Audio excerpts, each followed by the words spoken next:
Hello everybody and welcome to today's video where I'm going to be showing you how to use other people's plugin APIs in Velocity. So of course some authors can choose to build their plugin in a way where other people can use it. Now we have a whole video on that in the paper section in terms of making your plugin usable. And it doesn't actually require a whole lot, it's just a case of exposing some functions, making them public, and also uploading it to a repository so other people can access your API.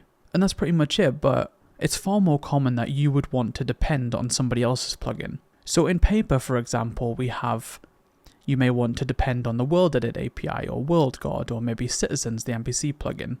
And when you depend on them, you can do a lot of things. So for example, they might send out custom events which you can listen to, or they might let you get some data or set some data as well.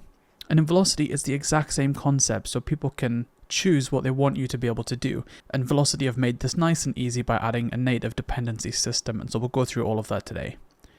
Now of course this video heavily depends on what you have in mind for what you want to depend on.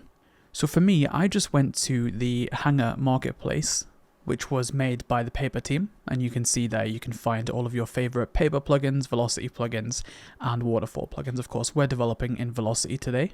So all you do is, and this is of course linked alongside this video by the way, so come to this marketplace and platforms, just select Velocity, and then you'll see many pages of plugins that you can choose from.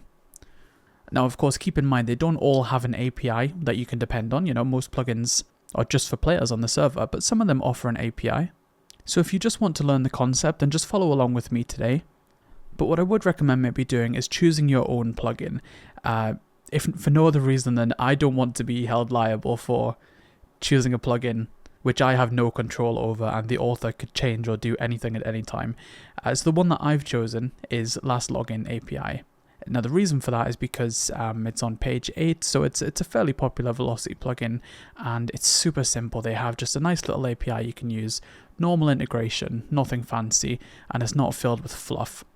So I'm going to use Last Login API, and this just gives me when the player last logged in on a Velocity network, which is not something you can very easily get.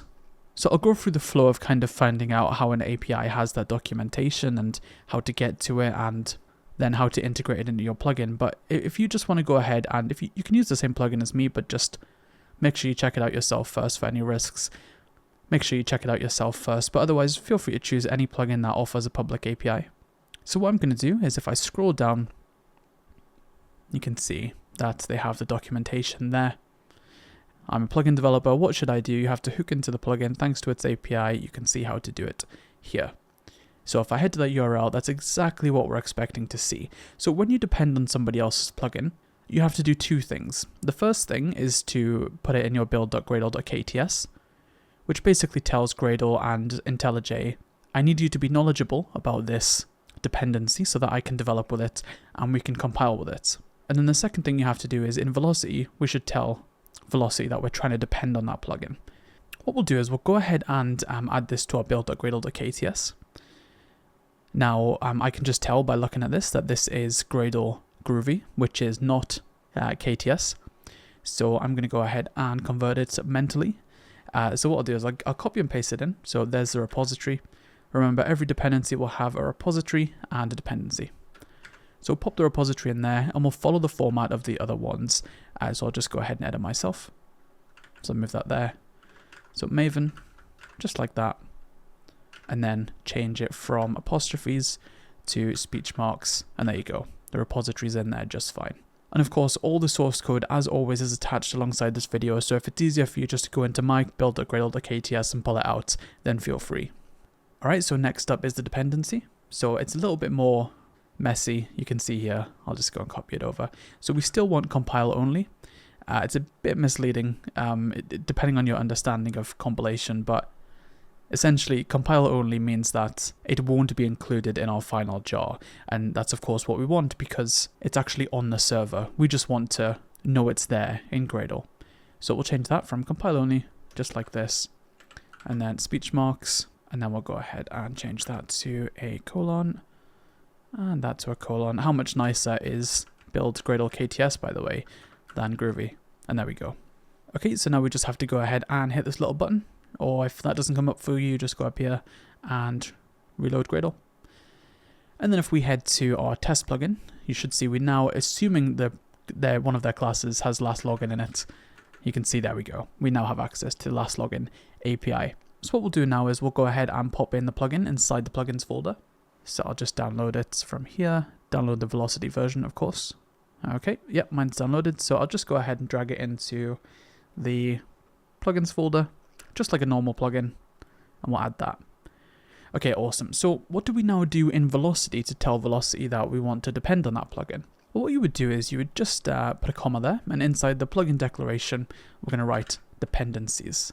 And then we're going to create an array of dependencies. And then what we do is, for each dependency, you create a new instance of the dependency class provided by Velocity. And then this is actually an annotation, so we can't just write like this and like this. You actually have to put the parameter names. So we do ID equals, and then the ID, which based on looking at the plugin and a brief look through their documentation, we can assume is this. Now they only have documentation here, it looks like, for paper plugins, but that's no problem because the one we downloaded was a Velocity version, so they should have configured that properly. So the ID is that, and keep in mind guys, by the way, this is the ID we've set, so if other people depend on our plugin, then they'll be using this.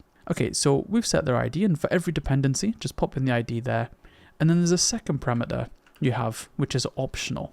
I almost mean that in two ways. The parameter itself is optional, so you don't need to include it. And if you don't include it, it'll be false by default. But if you do choose to include it, what the optional parameter actually means is, does the plugin shut down if that dependency is not found? So if for example, if that dependency is not on the server, or the dependency has an issue in starting up. So if we set optional to true, then of course that means if the dependency is not there, our plugin will still load as normal. If we do optional equals to false, then that means it's required and our plugin will not start. So I'll just do a quick demo of that. I'll do optional equals false, which by the way is the same as just not writing anything there. And I'll just pop in something completely random there.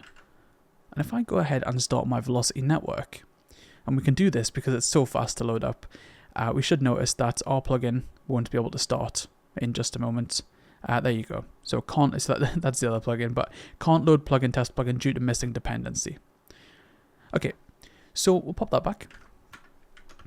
Alright, and that's how the optional system works. So if we had optional to true there, it would have still loaded regardless. So that just depends on how important that dependency is to what your plugin does. So what that means is you don't actually need to put a little thing in here, you know, checking if the server.pluginmanager.is enabled, whatever it is, and check if the plugin actually exists. That'll handle that all for you. Okay, so why don't we do just a very basic event? So why don't we do subscribe? I'll do function on server pre-connect. This is just before a player is about to go to the server, but they've connected to the proxy. Event, server pre-connect event. And now I don't know much about this API, but just from a very basic look at their documentation, all I need to do is get an instance of their API, get a player, and from there I can get their last login.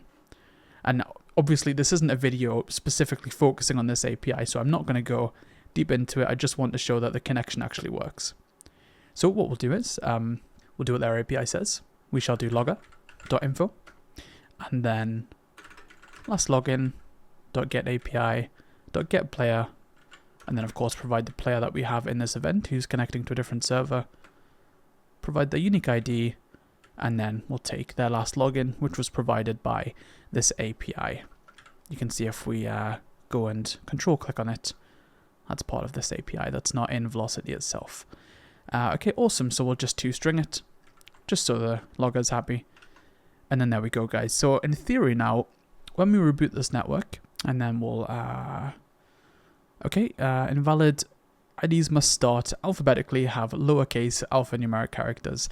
Yes, so look at which one of us was following the convention. That was us. So what we'll do is we'll ping this down. So that's going to be last login API, just like that. And hopefully that should work, because they wouldn't have been able to set an ID that wasn't like that. So assuming that's what they set their ID to, because they don't have Velocity docs, we should be in a position to start this up. Okay, so there we go. Our plugin has enabled, and their plugin has enabled also. So what we'll do is we'll head into Minecraft, and I'll join my proxy, and then hopefully it's raining, but that's fine. In the console, when I look, We have there 0, that's perfect. So I'll go ahead and refresh and rejoin the proxy again, and we should now have an actual last login time. There we go. The plugin works, and our connection to that plugin works as well. So remember, this thing in console here, they're not doing that. We've connected to their API, and we've done that. So we are successfully using another plugin's API. Now, I'll be completely transparent. When I was preparing for this video, it's actually quite hard to find popular Velocity plugins that have APIs, because Velocity is not nearly as big as Paper. It probably has less than 10% of the plugins that you can use, so it was quite difficult. So I realized this, and no offense to the author, but I realized this last login plugin is not the most amazing example. For example, they don't even have useful documentation on what we're trying to do. But that's alright, it was just a bit of common sense, and also just following normal Velocity practices, such as the dependencies declaration, the ID, the optional, and of course always putting it in our build.gradle.kts like we do with any API. And we've managed to successfully depend on it, which is a good feeling. So from there, you can go ahead and do whatever you'd want to do with this API, or whichever API you're connected to. And that, guys, is it. So thank you so much for watching. If you need any assistance on any specific API, or just a general integration, then come join our Discord, we'd be happy to help.